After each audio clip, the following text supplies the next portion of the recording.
Debt collection, trial preparation. In this video, you will learn how to prepare for trial if you are unable to settle it. Trials. Here are the parts of a trial. 1. Pre-trial, but post-discovery. 2. Jury selection. 3. Opening statements. 4. Presentation of evidence. Evidence can be either testimony of witnesses or documentary/physical exhibits. 5. Closing statement. 6. Decision by judge or jury. Always stand when the judge enters or leaves the courtroom and when you are speaking to the judge. Do not speak to the opposing party or counsel. Address all your statements to the judge or jury. Be respectful to the judge, to the courtroom staff, and to the opposing side. Snark, sarcasm, jokes, and foul language have no place in court. Do not ever show up late to a hearing.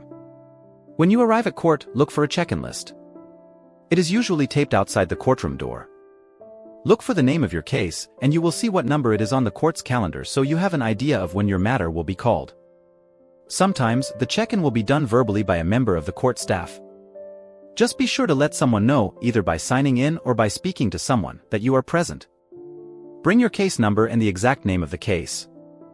Bring your settlement numbers and be ready to explain to the judge how you have tried to settle the case.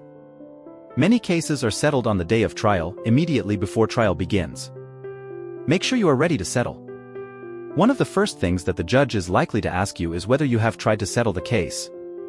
Take this opportunity and try again to settle the matter. Do not speak over the judge or over opposing counsel. Sometimes the judge might ask you questions. Answer exactly what the judge asks you and be concise and to the point. If you do not understand the question, ask for clarification. When the judge starts the trial, he or she will ask for appearances. This means that each side introduces themselves. Plaintiff's attorney will say, "Good morning or good afternoon, Your Honor. My name is John Doe, and I am the attorney for plaintiff." You, the defendant, goes next. You will say, "Good morning or good afternoon, Your Honor. My name is Joe Smith, and I am the defendant. I am representing myself and I do not have counsel." The burden of proof refers to which side has the responsibility, the burden, to provide evidence that proves his or her claim. In a debt collection lawsuit, the plaintiff, the creditor or debt buyer, always has the burden of proof. Plaintiff must prove that 1. The plaintiff has the right to sue you, showing your original contract where you agreed to pay this debt. 2. The debt is yours, your signature is on the original contract, and 3. You owe the exact amount of money plaintiff claims, by bills and or account statement. Plaintiff must submit evidence to meet its burden of proof. Look up CACI instructions for the causes of action you are sued on. CACI stands for California Civil Instructions. The usual collection causes of action include open book account, account stated, money lent, and breach of contract. As the debtor, you do not have to prove that you do not owe the money. The creditor has to prove that you do. Before a trial, the two sides usually get together and discuss the evidence that each side wants to submit. Evidence can be the testimony of a person, a witness who comes to trial and is questioned, or evidence can be things such as documents or photographs that you want to submit to the court. The most efficient way for a trial to proceed is for the parties to stipulate or agree to the evidence that will be used at trial. If there are individuals you want to appear at trial, you can file a notice to appear, Code of Civil Procedure Section 1987. You may receive a declaration in lieu of testimony from plaintiff. Review the declaration. This is what the plaintiff is going to testify to. Read the plaintiff's trial brief so you know what their arguments are going to be. Review plaintiff's list of witnesses and the evidence list. Oftentimes, they will include you as a witness. Review plaintiff's evidence list. Make sure there are no conflicting, missing, or false pieces of evidence. You can request a court reporter to transcribe, write down, the whole trial. Alternatively, you can request an electronic recording of the trial. If you have been approved for a fee waiver, the cost of a court reporter is covered by your fee waiver. Either side, plaintiff or defendant, can request a jury trial. The other option is to have the judge decide your case, without a jury. This is called a bench trial. Most debt collection cases are bench trials and are heard by a judge, not a jury. The opening statement should be just an outline of what you expect to show the court. Do not argue your legal case in the opening statement. The plaintiff, the party that started the lawsuit, usually the creditor, will present its opening statement first. The plaintiff's opening statement explains the plaintiff's version of the facts of the case.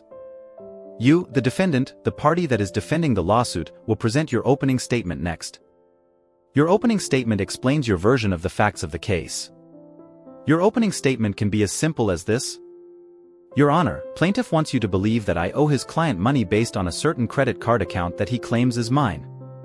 However, I have never had a credit card from the plaintiff and I do not owe any money. After reviewing the plaintiff's lack of evidence, I ask Your Honor to find in my favor and find that I do not owe any money to the plaintiff. Thank you. Do not make any personal statements against the opposing party, opposing counsel, or any member of the court. After you finish your opening statement, say, "Thank you, Your Honor," and sit down.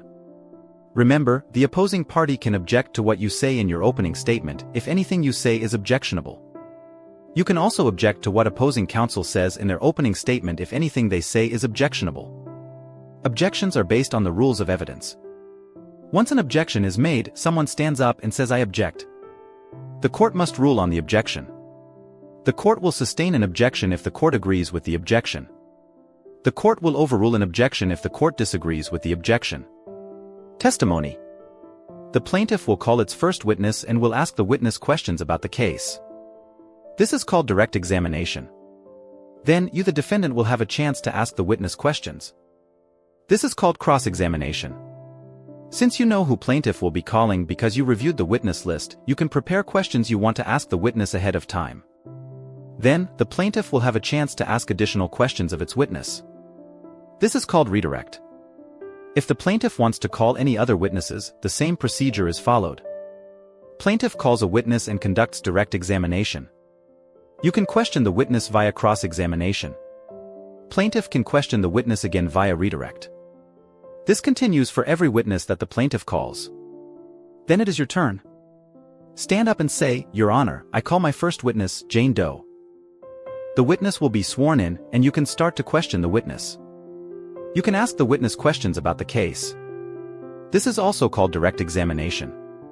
In a debt collection lawsuit, you might be your only witness. If that is the case, then you can just tell the story in your own words, without anyone questioning you. Then, the plaintiff will have a chance to question your witness. This is also called cross-examination. Next, you will have a chance to ask additional questions. This is also called redirect examination. Thereafter, you can call other witnesses and the process repeats. After both sides have presented all their witnesses and evidence, the side rests. That means that they are finished presenting their case. After both sides rest, each side gives a closing statement. Closing statements. The closing statement should highlight the facts that best support your side of the case and reminds the judge about the evidence that you presented that supports your version of the case. The closing statement should also point out any flaws in plaintiff's argument. For example, maybe they do not have a copy of the contract that they are trying to enforce. Make sure to point that out. After the closing statements, the judge will make a decision. Sometimes the judge takes the case under advisement, which means that the judge is going to think about it and make a decision later. The decision. The judge will then decide who wins, you or the plaintiff. After the judge makes that decision, he or she will enter an order which explains the decision that they made. Once the judge makes the decision, the trial is over. Community Legal Aid SoCal envisions a world where equity and justice are not a goal but a given.